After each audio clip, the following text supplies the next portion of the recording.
Let's turn now to Nick Freeman, very well-known motoring lawyer known as Mr. Loophole. I'm sure you've heard of him. Now, Nick, this is a perennial problem. We're often talking about speed, people going too fast in Kent. What do we actually need to do? Morning, Anna. Morning. I think what we should be concerned with, speeding obviously is a criminal offence and it can be dangerous. What we should be concerned with as a society is road safety. And speeding is one aspect of road safety. And I think we're obsessed with speeding. And I think what we should be concentrating more on is bad driving, people driving without due care and attention, people driving without reasonable consideration, dangerous driving. A very small proportion of accidents arise as a consequence of speeding. Most of the accidents arise as a consequence of bad driving. Yeah. There may be an element of speeding in that. And what's interesting is your report today is on the back of a government survey, and the survey it's woefully inadequate because all it deals with really is people who might be on mobile phones, which again can be dangerous, people who are speeding, but it doesn't deal with, because we live in an age of robotical policing now, speed cameras everywhere, we don't really see a bobby on the beat, we don't see a police officer in a police car, and so people know where the cameras are. And they actually feel, well, look, if there are no cameras here, I'm going to take advantage of the absence of cameras and I'm going to drive at a speed that I think is safe, albeit in excess of the speed limit. Yes, it's criminal. Yes, they shouldn't do it. But what we need to do is we need to start again the whole system, look at the speed limits. In some areas, we need to reduce them. There should be cameras there to measure the average speed, and that will deal with that aspect. On deserted motorways, 70 miles an hour is woefully inadequate. And similarly, we need to have many more police officers in patrol cars, some marked, some unmarked, so that they can deal with bad driving, because there are some lunatics on the road and they're the ones that are causing these terrible statistics that we read about, which are in fact behind this government survey, this recent survey. The statistics go back to 2018.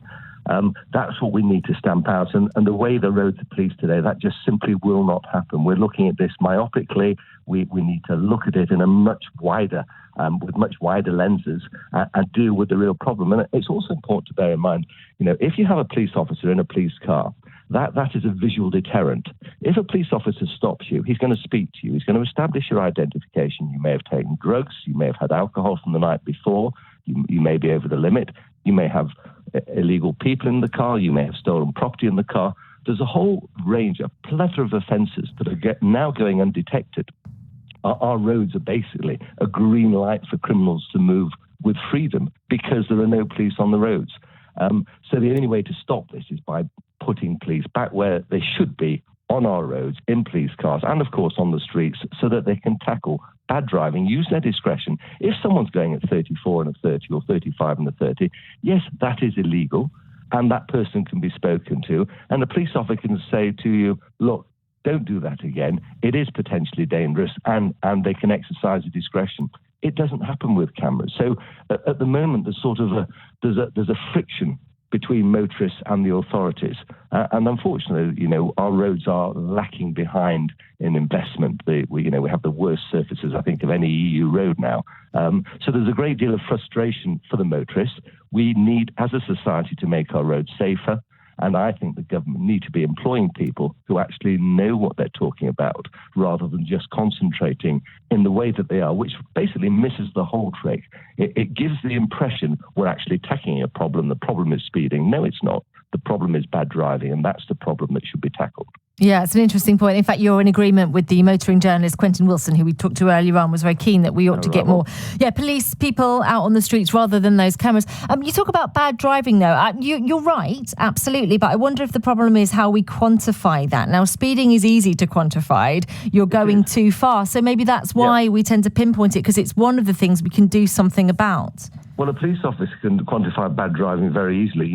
If you're driving along and you see a car, for example, you're following a car and it starts to meander to the near side or the offside, that's bad driving. That's somebody who needs to be pulled over, someone who needs to be prosecuted, because potentially they're obviously distracted. They're obviously either on the phone or the sat-nav, or they're not concentrating on what they're doing. When people go in excess of the speed limit, the likelihood is that they are actually concentrating more acutely than they are if they're travelling below the speed limit, because they're aware that potentially they're committing an offence. So they're alert and they're looking for cameras for someone who might actually detect their speed. So, they're concentrating more, and arguably, as long as it's a sensible speed, you could say they're actually more alert and more aware of the surroundings than people who are going at 28, 29 miles an hour in a sort of, almost a comatose state. Because, but you can't measure that, can you? I mean, it becomes very difficult to punish those people who are flagrantly breaking the law because the law isn't there. Well, the law is there, Anna. It is now, but what I'm saying, if you're relying on common sense, you wouldn't have those stipulations. I would like to rely on police officers who were originally there in situ to deal with bad driving, who are completely absent at the moment, and that is the problem. So as a society, we're now reliant on cameras doing the job, which clearly have no discretion whatsoever. And, the nature of this conversation, the nature of this survey supports the fact that basically bad driving goes out the window. We regard bad driving as someone who's driving too quickly. Most accidents happen because people are driving badly, and that doesn't in any way necessarily connote or include somebody who is speeding. It's somebody who is distracted, who is not concentrating, or and takes the risk, goes across the wrong carriageway. That's where these bad accidents happen, not someone who's going 34, 35 in a 30-mile-an-hour limit. That's, yes, it's illegal, it's criminal. We need to concentrate on safety rather than money. And as a society, what we're doing is, under an umbrella of safety, which isn't the correct umbrella, we're raising millions of pounds every year for the Treasury or for Highways Authority from the motorist who is really having a tough time at the moment. But I have no truck and no sympathy at all with people who drive dangerously. They need to be removed from the road, and we need police officers to do it because cameras don't touch that problem. Safety rather than the money. Very clear, Nick. Thank you for your thoughts this morning, and thank you for your time. As Nick Freeman, a very well-known motoring lawyer known as Mr. Loophole.